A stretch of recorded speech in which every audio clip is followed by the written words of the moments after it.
Okay, Assalamualaikum and very good day everyone.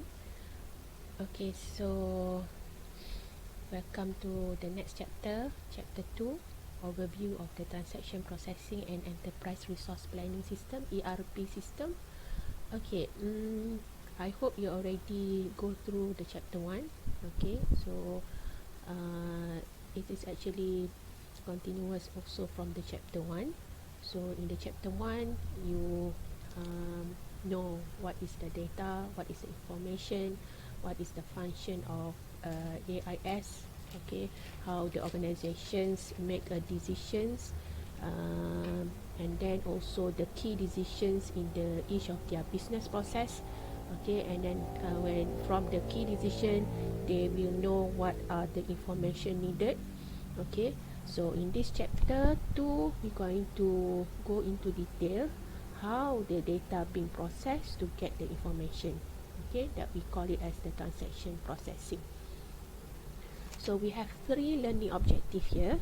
So actually in your chapter 2 they only have 2 learning objectives, okay, but I also combine this chapter with the chapter 4, okay, chapter relate to the relational database. Okay, so in this chapter 2 we be covered 2 learning objectives. Describe the data processing cycle used to process the transactions, including how data is input, stored and processed, and how the information is output. Okay, and then the second objective is to discuss how the organizations use ERP, okay, the short form for enterprise resource planning system, to process the transactions and provide the information. Okay, on then the third one is related to the relational database. So actually, as I mentioned earlier, this topic is covered in the chapter 4, but I combine it in this chapter 2 because it's also related to the storage. Okay, that you, if you refer to learning objective number 1, including the how data is input, stored. Okay, so the storage part too is also related to the relational database. Okay, alright, so the questions that should be addressed in this chapter, especially when you okay, especially when you go through the case. I already give you the case, right? So if you read through the case, okay, the SNS assign their accountants, the new accountants, Ashton, okay, to do their to organize all the business activities, transaction and so on. So from the case, okay, they have a million question that Ashton come up to the idea, and then they how they're going to organize all the information data in SNS. So those are the questions arise. So the first one, how should I organize the accounting records? Okay, so how they're going Ashton to organize all the records that they get from the SNS, and then so that they can produce easily their financial statements. Okay, and then the second question, how am I going to collect and process the data? So this is another question. So they have incurred the business will incur the transaction. So how are they going to collect and process the data from all those transaction SNS? Okay, and then the third one, how do I organize all the data that will be collected?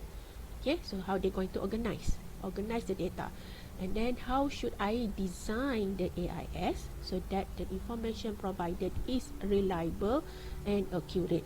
Okay, so how they're going to design the system so that they collect data, then the information goes out from the system.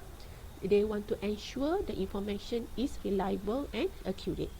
Okay, and then the fifth question, how can I design procedures to ensure that they meet all the government's obligations, okay, such as the remitting sales, income, payroll taxes. Okay, so those are the rules or procedures, how they're going to ensure the AIS meets the the AIS that he designed can meet all the rules and regulation or procedure from the governments. Okay, and also include also the procedures of the business procedures. Okay, so those are the questions that we're going to answer it when we go through this chapter 2 and a part of the chapter 4. Okay. So the first of all, we're going to see the first learning objective, which is transaction processing. Okay, the data processing cycle. Okay, so this is the first learning objective. So in the first chapter, as I mentioned earlier, we already know that AIS function is they collect data. Okay, they store data, process data, and then they produce the information. Okay, so they collect all the business activities, the business transaction of the organization. Alright, so in this transaction processing, okay, so you should know that, okay, so this is the involved data processing cycle. But before that, okay, so I just to mention that the role of the accountant here. So you as an accountant, okay, in the few years time, okay, when you finish your study, okay, you'll be involved with the all the works related to the accountant's work. Okay, so why the accountants need to understand this topic? Okay, data processing cycle. Alright, so actually the understanding of the data processing concept is very important, because the accountant need to understand how the data should be entered. Okay, that which cover the data input here. Okay, and then how the data being stored, data storage, and then also who should have access to them. Okay, so the accountant should also aware who should access to the data, how should data be organized. Okay, the storage ni, the organization of the data, updated the data, storage, access, and who can retrieve the data. Okay, and then the process data, and then the information output. So the information output is more related to what are the information needed. Okay, how can they schedule and unanticipated information needs to that be met. So those are the things that accountants need to understand. Okay, the not only you understand about debit credit, but the concept of how the data being processed is very important. Okay, so that's why the accounting student, okay, they took this AIS subject, okay, because they need to understand the concept how the data being processed. Okay, so this is where we're going to discuss in detail the data processing cycle. So in this data processing cycle involve 4 major steps. Okay, so we're going to discuss in detail each one of the steps. So the first one, data input. Okay, so data input, in this data input, the major step involved in the processing input, they need to capture the transaction data. Okay, capture transaction data that triggered by the business activity. So any business activity involved the event in the business, okay, we call it as the transaction. So they need to capture the transaction data. Okay, so activity here, activity that of interest, of course lah. Okay, activity of interest in the business. The data related to the resources affected. For example, if we took example of the sales transaction, okay, so the sales transaction is the business interest, okay, the activities related to the sales. So the resources affected to the activity, for example, about the inventory, the cash, okay, because we want to sell, we need to have an inventory, and then when we sell the inventory, and then you got the cash, right? So the resources affected here, for example, inventory and cash, and then the people who participated in the activity, for example, the customer, the employee, the salesperson, okay, salesman. So those are the activity or the transaction data that need to be captured. Okay, so that's involved in the first step in the data input.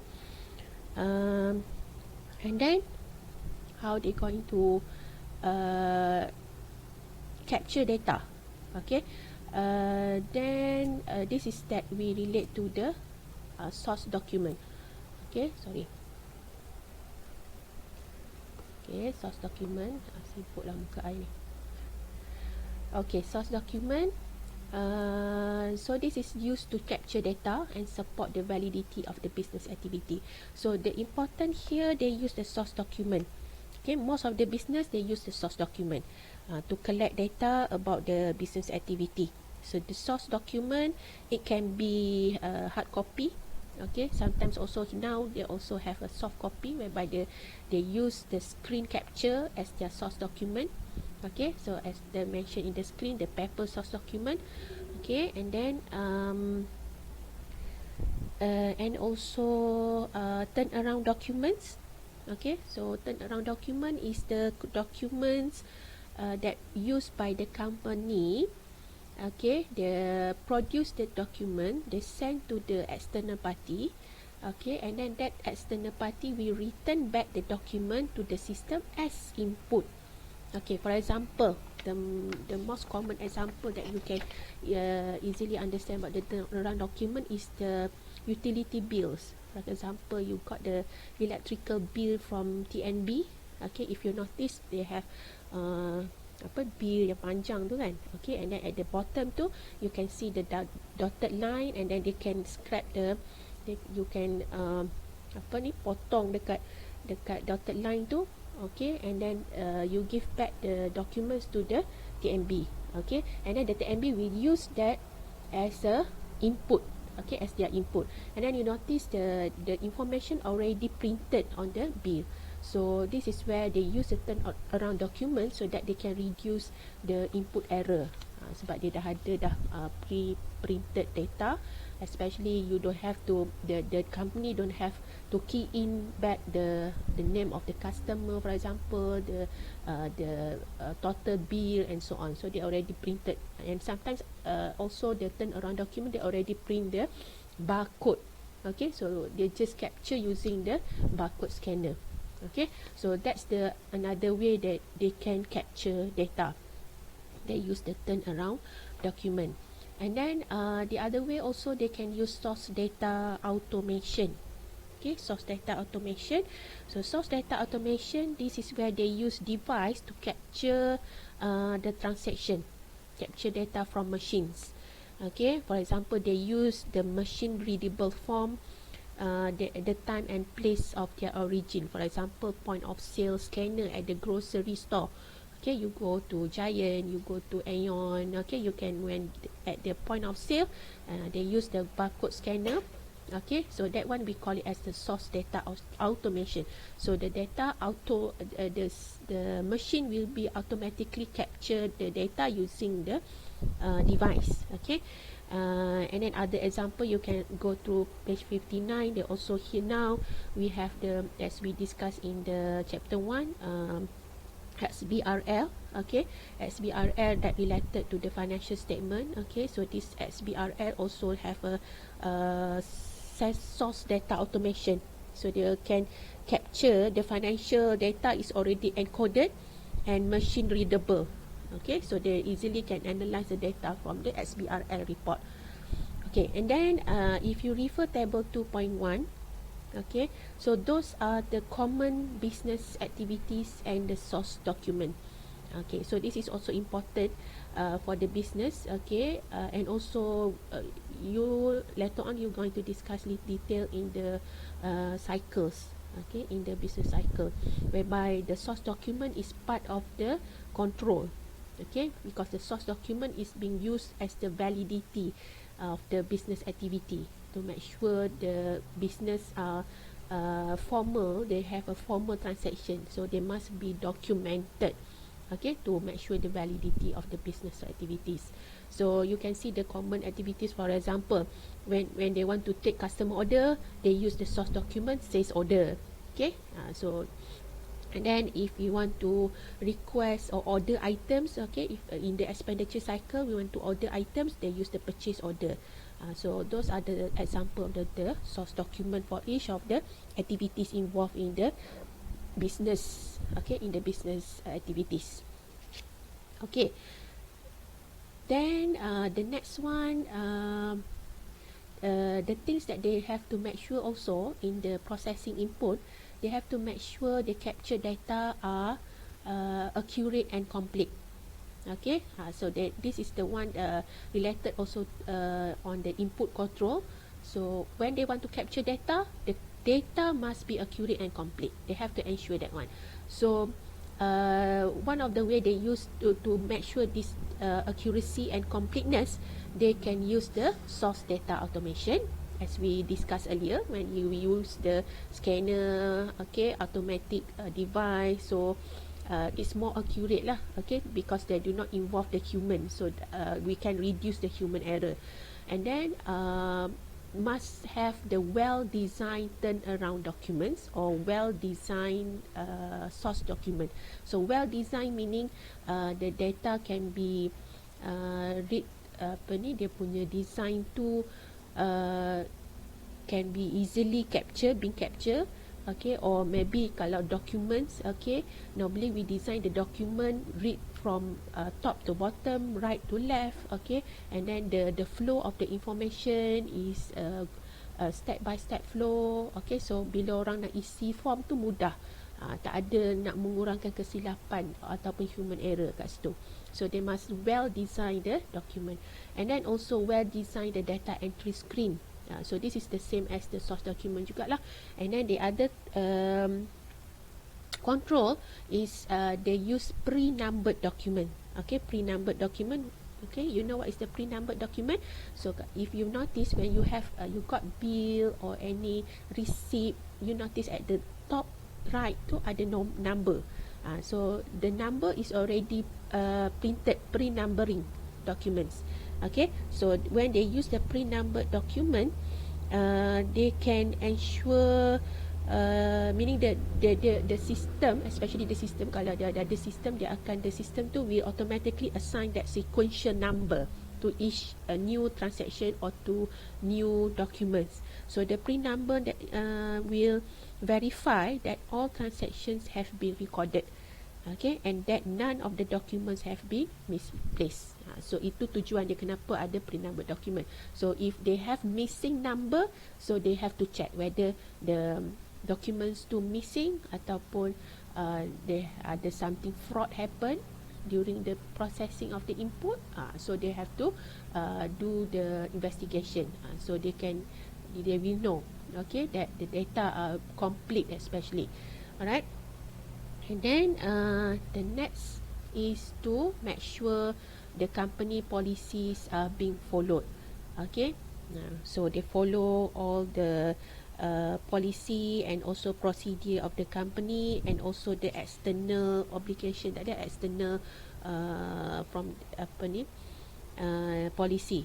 Okay, so such as approving, verifying the transaction. So they have to ensure, sometimes they have a policy in the company that each of the transaction need to approve first before they proceed to the next transaction. For example, they need to first verify the transaction. So those are the policy that should be followed. So actually all those this number 2 and number 3 ni, we're going to discuss in detail in the topics control. Okay, later on in the later chapter nanti, okay, we're going to discuss detail about this control. Okay, so that's all that related to the learning objective number 1. So we're going to discuss the next process, okay, which is storage, okay, in the next video. So this is, I end this video that related to the input process, sync input. Okay, so I see you on the next video.